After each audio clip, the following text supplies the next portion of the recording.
बिस्मिल्लाहिर्रहमानिर्रहीम। अस्सलाम वालेकुम डियर फर्स्ट ईयर क्लास के स्टूडेंट आज के लेक्चर में हम एक्सरसाइज 2.3 करेंगे। लास्ट लेक्चर्स में हमने एक्सरसाइज 2.3 का क्वेश्चन नंबर 7 तक कर लिया था, तो आज हम जो नेक्स्ट क्वेश्चन है वो करेंगे। तो स्टूडेंट क्वेश्चन नंबर 8 है एक्सरसाइज 2.3 का। From suitable properties of union and intersection deduce the following result। आपने यहाँ पर यूनियन और इंटरसेक्शन की जो प्रॉपर्टीज हैं उनको यूज करते हुए जो पार्ट 1 में और पार्ट 2 में जो दो आइडेंटिटीज गिवन है, इनकी लेफ्ट हैंड साइड को आपने राइट हैंड साइड के इक्वल प्रूव करना है। तो पहले हम स्टूडेंट के पार्ट 1 लेते हैं। पार्ट 1 में हमारे पास जो लेफ्ट हैंड साइड है वो है A intersection A union B है। तो स्टूडेंट इस पे हम लोग जो प्रॉपर्टी यूज करेंगे वो डिस्ट्रीब्यूटिव लॉ ऑफ इंटरसेक्शन और यूनियन की प्रॉपर्टी यूज करेंगे। वो आपके पास क्या थी कि A union B distributive law of intersection और यूनियन है A intersection B union C equal होता है A intersection B union A intersection C के इक्वल होता है। तो इट मींस कि अगर इस प्रॉपर्टी को हम यूज करते हुए इसको एक्सपेंड करें तो इस ए की जगह जहाँ पे भी ए है और जो बी है प्रॉपर्टी में उसकी जगह जहाँ पे क्वेश्चन में लेफ्ट हैंड साइड पे ए है और इस सी की जगह जहाँ पे बी है, तो by using this property of distributive law of intersection और union we can write A intersection bracket A union B as A intersection A union A intersection B यानी A intersection B की जगह आपके पास A intersection A आएगा और union A intersection C की जगह आपके पास A intersection B आएगा। अब हमें पता है स्टूडेंट कि जो आपके पास A intersection A होता है वो आपके पास ए के ही इक्वल होता है। यानी इसका मतलब है कि जब भी किसी सेट्स की जो इंटरसेक्शन उसी सेट के साथ ही लेते हैं, यानी किसी भी सेट की अपने सेट के साथ ही इंटरसेक्शन ली जाए तो वही सेट आता है। जैसे लेट्स सपोज अगर set A is equal to 1 2 3 है और अगर मैं सेट ए की इंटरसेक्शन सेट ए के साथ ही ले लूँ तो इससे 1 2 3 की इंटरसेक्शन हम लोग 1 2 3 के साथ ही लेंगे और हमें पता है कि इंटरसेक्शन में कॉमन एलिमेंट्स आते हैं, तो इसमें कॉमन एलिमेंट्स 1 2 3 ही होंगे। तो इट मींस के ए इंटरसेक्शन ए किसके इक्वल आ जाएगा, ए के इक्वल आ जाएगा। तो इसका मतलब है कि यहाँ पर ये जो ए इंटरसेक्शन ए है इसकी जगह हम क्या लिख सकते हैं, ए लिख सकते हैं, बाकी ये यूनियन एज इट इज आ जाएगा, ए इंटरसेक्शन बी भी एज इट इज आ जाएगा, विच is the right hand side of the identity. तो इस तरीके से हम क्या करेंगे, इसका प्रूफ करेंगे। इसी तरीके से सेकंड प्रॉपर्टी जिसको आपने प्रूव करना है वो है A union A intersection B is equal to A intersection A union B है। यहाँ पे भी आपने लेफ्ट हैंड साइड लेनी है और उसको राइट हैंड साइड के इक्वल प्रूव करना है। तो लेफ्ट हैंड साइड हमारे पास है A union A intersection B है, तो ये आपके पास किसके इक्वल होगा, A union A intersection A union B होगा। यानी यहाँ पर हमने जो प्रॉपर्टी यूज की है that is the distributive law of union or intersection होगी। तो by using distributive law of union or intersection हम A union A intersection B को इस फॉर्म में लिख सकते हैं।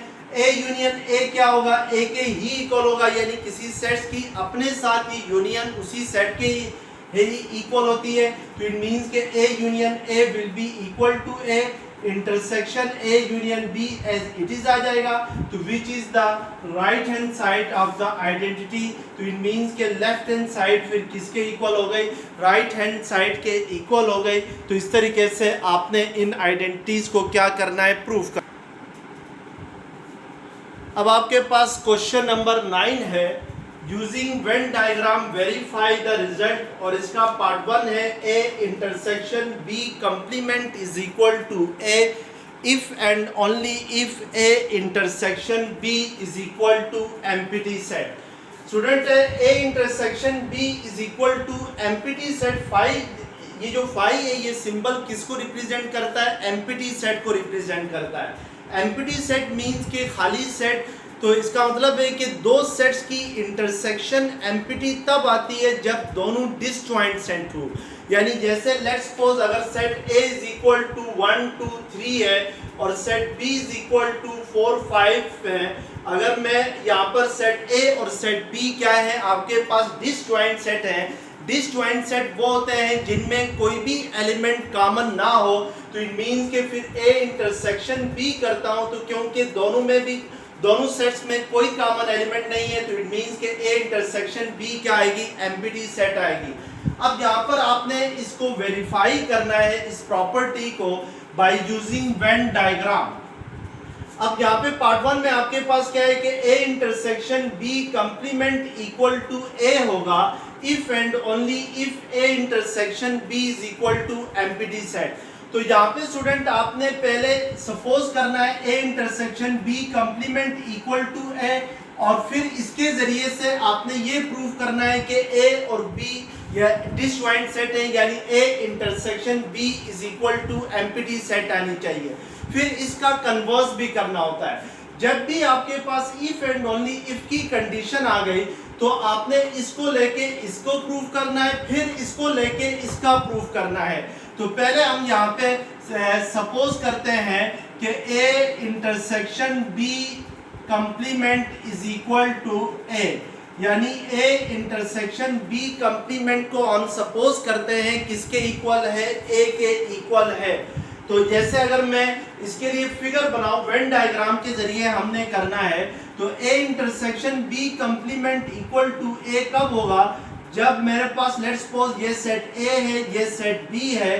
तो अब सेट B कंप्लीमेंट जो होता है वो आपके पास B को छोड़ के इससे बाहर जितना भी एरिया है ये सारा क्या होता है, B कंप्लीमेंट होता है। यानी जिसको मैं शेड कर रहा हूँ, जिसको हॉरिजॉन्टल लाइंस के जरिए शेड कर रहा हूँ, that area will shows the B complement. अब स्टूडेंट के A इंटरसेक्शन B कंप्लीमेंट किसके इक्वल होगा, वो A के ही इक्वल होगा, क्योंकि A जो है वो B कंप्लीमेंट का क्या है, एक सबसेट है। तो इट मींस के यहाँ पर A intersection B complement A के इक्वल आता है, तो हम इस सेट A के एरिया को हम क्या करेंगे, शेड करेंगे। तो इट मींस के this will show the A intersection B complement that will be equal to A। तो ये एरिया शो करेगा सेट A को या A इंटरसेक्शन B कंप्लीमेंट को। अब हमने A intersection B complement equal to A को लेकर क्या शो करना था, इसको शो करना था कि A और B डिसजॉइंट सेट होने चाहिए। अब A intersection B complement A के इक्वल तब आता है जब A जो है वो सबसेट हो किसका, B कंप्लीमेंट का। तो इट मींस के यहाँ पर फिर सब हम लोग सिर्फ सेट A को क्या करेंगे, शेड करेंगे। इसका मतलब है कि A इंटरसेक्शन B कंप्लीमेंट में सिर्फ सेट A आ रहा है, तो इट मींस के फिर सेट A और सेट B आपस में क्या होंगे, डिसजॉइंट सेट होंगे। तो दिस एम्प्लाइज कि A intersection B is equal to क्या आ जाएगा, एम्प्टी सेट आ जाएगा। तो इस तरीके से हम क्या करेंगे, इसका प्रूव करेंगे, because A intersection B complement Venn diagram के जरिए सिर्फ सेट A के इक्वल आता है। अब हम लेट करेंगे कि A intersection B is equal to empty set, और इसको लेट करके हम प्रूव करेंगे कि A इंटरसेक्शन B कंप्लीमेंट किसके इक्वल होना चाहिए, A के इक्वल होना चाहिए। अब A intersection B empty set है, तो इट मींस के A और B डिसजॉइंट सेट होंगे। तो मैं A और B को अलग अलग बनाऊंगा, सेट A के लिए सर्कल अलग बनाऊंगा, सेट B के लिए सर्कल अलग बनाऊंगा। इट मींस के A इंटरसेक्शन B क्या आ जाएगी, एम्प्टी सेट आ जाएगी। तो ये आपके पास वेन डायग्राम शो कर रही है। अब यहाँ से इस फिगर से हमें नजर आ रहा है कि A and B are disjoint set, यानी सेट A और सेट B क्या है, डिसजॉइंट सेट है, यानी इनमें कोई भी एलिमेंट क्या है, कॉमन नहीं है। तो इसलिए क्यों ये बात हमें फिगर से नजर आ रही है। अब अगर A और B डिसजॉइंट सेट है, तो दिस एम्प्लाइज दैट कि जो सेट A होगा that will B subset of B complement होगा, यानी A is a subset of B complement. यानी जो ए होगा सेट ए क्या होगा, बी कंप्लीमेंट का सबसेट होगा, क्योंकि ए और बी क्या है, डिसजॉइंट सेट है, और बी कंप्लीमेंट जो होता है वो बी को छोड़ के जितना एरिया है इस रेक्टेंगल के अंदर वो सारा बी कंप्लीमेंट होता है। तो इट मींस कि उसमें सेट ए भी आता है, तो ए जो होगा वो बी का क्या होगा, सबसेट होगा। अब अगर ए बी का सबसेट है तो फिर ए इंटरसेक्शन बी कंप्लीमेंट करूं तो हमेशा अगर ए बी कंप्लीमेंट का सबसेट है तो फिर ए इंटरसेक्शन बी कंप्लीमेंट किसके इक्वल आएगा, ए के ही इक्वल आएगा। तो इट मींस के इसके लिए वेन डायग्राम बनाओ तो फिर सेट ए क्या होगा, शेड होगा। तो इस तरीके से हम क्या करेंगे कि ए इंटरसेक्शन बी को A intersection B is equal to empty लेकर A intersection B complement is equal to A का क्या करेंगे, प्रूव करेंगे बाय यूजिंग वेन डायग्राम। अब पार्ट 2 है, पार्ट 2 में आपने प्रूव करना है a minus B union b is equal to a union b by using Venn diagram. अब स्टूडेंट यहाँ पर आपने प्रूव करने के लिए 3 डिफरेंट केसेस लेने हैं कि a when a and b are subset of each other. तो फिर हम इसको कैसे प्रूव करेंगे, when a and b are overlapping sets, तो फिर हमने लेफ्ट हैंड साइड को राइट हैंड साइड के इक्वल कैसे प्रूव करना है, when a and b are disjoint set, तो फिर आपने इस आइडेंटिटी को प्रूव करना है। तो सबसे पहले हम केस 1 लेते हैं। केस 1 में हमने क्या लेना है कि a is a subset of b।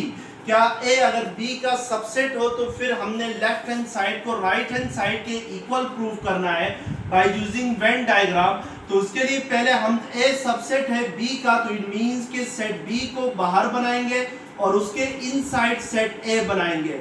अब पहले हम a माइनस बी फाइंड करेंगे, तो a माइनस बी में एम्प्टी सेट आएगा, क्योंकि a माइनस बी में सिर्फ a के एलिमेंट्स आएंगे और a के वो एलिमेंट्स आएंगे जो b से बिलोंग नहीं करते हैं। जबकि यहाँ पर a जो है वो b का क्या है, सबसेट है।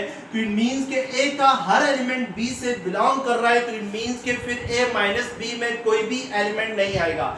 जैसे लेट्स सपोज अगर आपके पास सेट A है 1 2 3 है और सेट B है आपके पास 1 2 3 4 है, तो इट मींस के A माइनस बी करूंगा तो 1 2 3 में से 1 2 3 4 को हम क्या करेंगे, माइनस करेंगे, तो हमारे पास ये 1 2 3 कैंसिल हो जाएंगे और आपके पास A माइनस बी में सिर्फ A के एलिमेंट्स आएंगे और A के भी वो एलिमेंट्स आएंगे जो B से बिलोंग नहीं करते हो।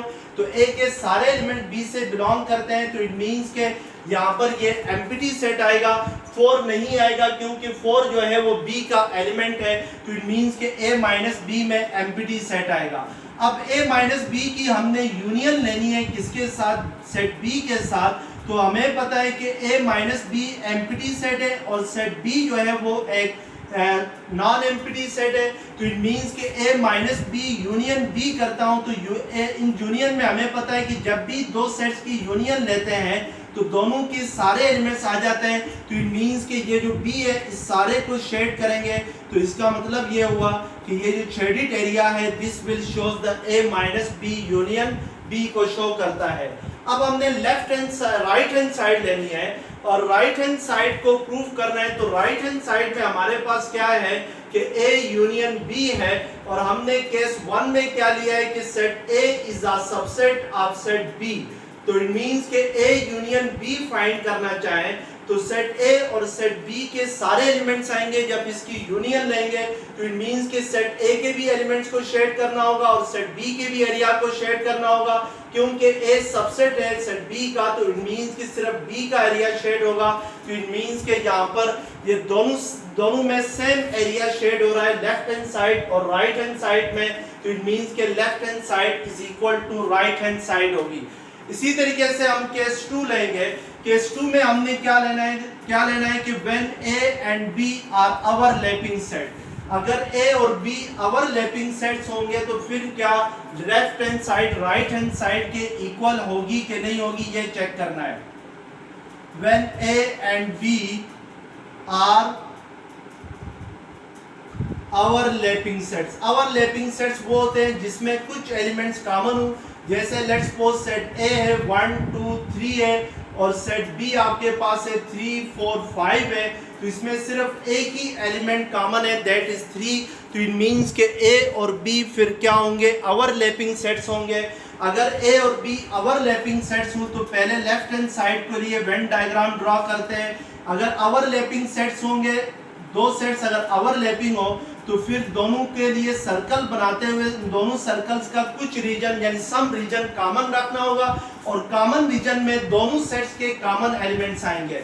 अब हम a माइनस बी को पहले फाइंड करते हैं। लेफ्ट हैंड साइड में a माइनस बी है पहले, तो a माइनस बी में सिर्फ a के एलिमेंट्स आएंगे और a के भी वो एलिमेंट्स आएंगे जो b से बिलोंग नहीं करते हैं। जैसे इन दोनों सेट्स में मैं अगर a माइनस बी करूं तो a माइनस बी में सिर्फ 1 2 आएंगे, क्योंकि 1 और 2 जो है वो सेट b से बिलोंग नहीं करते हैं। 3 सेट b से बिलोंग करता है, तो इट मींस कि 1 2 जो होंगे ये कॉमन रीजन से लेफ्ट साइड पे जो रीजन होगा सेट ए का, that will be shows a minus B. तो इट मींस कि यहाँ पर ये जो हॉरिजॉन्टल लाइन है ये किसको शो करेंगे, a माइनस बी को शो करेंगे। अब इस a माइनस बी की हमने यूनियन लेनी है किसके साथ, सेट b के साथ। तो सेट b में ये सारे एलिमेंट्स आते हैं, तो इट मींस कि आपके पास फिर ये a minus B union b लेंगे तो a माइनस बी के भी सारे एलिमेंट्स आएंगे और b के भी सारे एलिमेंट्स आएंगे। तो इट मींस कि ये इस सारे b को भी शेड करना होगा और a माइनस बी का भी जो एरिया है इसको भी शेड करना होगा। तो ये जो शेडिड रीजन होगा that will show the left hand side. अब राइट हैंड साइड के लिए आपने अगेन क्या करना है, सेट ए के लिए सर्कल ड्रा करना है, सेट बी के लिए सर्कल ड्रा करना है। अब राइट हैंड साइड में आपने ए यूनियन बी लेनी है, तो ए यूनियन बी में सेट ए और सेट बी के सारे एलिमेंट्स आएंगे, तो बी को भी शेड करेंगे और सेट ए को भी शेड करेंगे। तो आपको नजर आ रहा है कि लेफ्ट हैंड साइड इक्वल है किसके लिए, राइट हैंड साइड के लिए। तो ये आपके पास केस 2 था। तो when a and b are overlapping sets, जब a और b ओवरलैपिंग सेट्स हो तो आपने कैसे लेफ्ट हैंड साइड और राइट हैंड साइड को शो करना है बाय यूजिंग वेन डायग्राम। अब केस 3 हम लेंगे, तो केस 3 में हमने क्या करना है कि a और b को डिसजॉइंट सेट लेना है, यानी set a and set b are disjoint set. Case 3 हमारे पास होगा when a and b are disjoint set. Disjoint set वो होते हैं जिनमें कोई भी एलिमेंट कॉमन ना हो। जैसे मैं यहाँ से 3 हटा देता हूँ तो इट मींस के सेट A है 1 2, सेट B है 3 4 5। तो सेट A और सेट B में कोई भी एलिमेंट कॉमन नहीं है, और जब कोई भी एलिमेंट कॉमन ना हो तो फिर आपने वेन डायग्राम क्या करनी है, सेपरेटली बनानी है। सेट A के लिए अलग से बनानी है, सेट B के लिए अलग से बनानी है। अब A माइनस बी में सेट A के इक्वल आएगा, तो इट मींस के सिर्फ सेट A आएगा, और अगर A minus B set A के इक्वल आता है तो A माइनस बी की यूनियन ले लूँ सेट B के साथ, तो फिर ये सेट A के भी सारा रीजन शेड हो जाएगा, सेट B का भी सारा रीजन शेड हो जाएगा। That will show the left hand side of the question. अगर आप राइट हैंड साइड को आपने ड्रा करना है तो सेट A को अलग से ड्रा करना होगा, सेट B को अलग से ड्रा करना होगा। A यूनियन B करेंगे तो सेट A के भी सारे एलिमेंट शेड होंगे और सेट B के भी सारे एलिमेंट शेड होंगे। तो इट मींस के ये आपके पास क्या आ जाएगा, लेफ्ट हैंड साइड इक्वल आ जाएगी राइट हैंड साइड के।